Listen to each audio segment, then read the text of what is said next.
টাঙ্গাইলের সর্বত্রই বিরাজ করছে সাপ আতঙ্ক। ঘর থেকে মাঠ, ডোবা কিংবা নালা সবখানেই বেড়েছে উপদ্রব। গেল 10 মাসে সাপের দংশনের শিকার হয়েছেন 1200-রও বেশি মানুষ, মারা গেছেন 4 জন। হাসপাতালে গিয়ে বেশিরভাগ রোগী সুস্থ হয়ে ফিরলেও অ্যান্টিভেনম না পাওয়ায় বাড়ছে মৃত্যু ঝুঁকি। টাঙ্গাইল প্রতিনিধি কামাল হোসেনের পাঠানো তথ্য ও চিত্রে আরও জানাচ্ছেন সুলেমান কবির।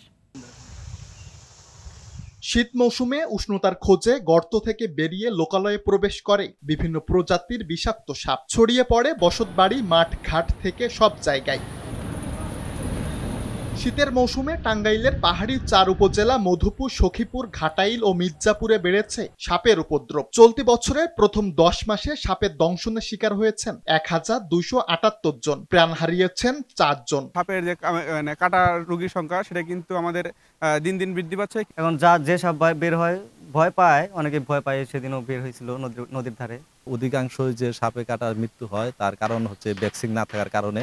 সচেতনতার অভাবে সাপে কাটলে শুরুতে কবিরাজ বা ওঝার কাছে ছোটেন রোগীরা। তার উপরে স্থানীয় হাসপাতাল ও স্বাস্থ্যকেন্দ্রে থাকে না পর্যাপ্ত অ্যান্টিভেনম। এদিকে চিকিৎসক ও প্রশিক্ষিত জনবলের অভাবে বন্ধ আছে টাঙ্গাইলের আইসিইউ সেবা। ফলে ঝুঁকিপূর্ণ রোগীদের অন্যত্র রেফার করতে বাধ্য হন চিকিৎসকরা। এই মুহূর্তে আমাদের নিজস্ব মেডিসিনের কনসালটেন্ট নেই এবং সেই প্রজেক্টের যে ডক্টর যে স্টাফ তাদেরও উইথড্র করে নেওয়া হওয়ার কারণে আমাদের এই জনস্বল্পতার জন্য আপাতত আমাদের আইসিইউটা বন্ধ হয়েছে।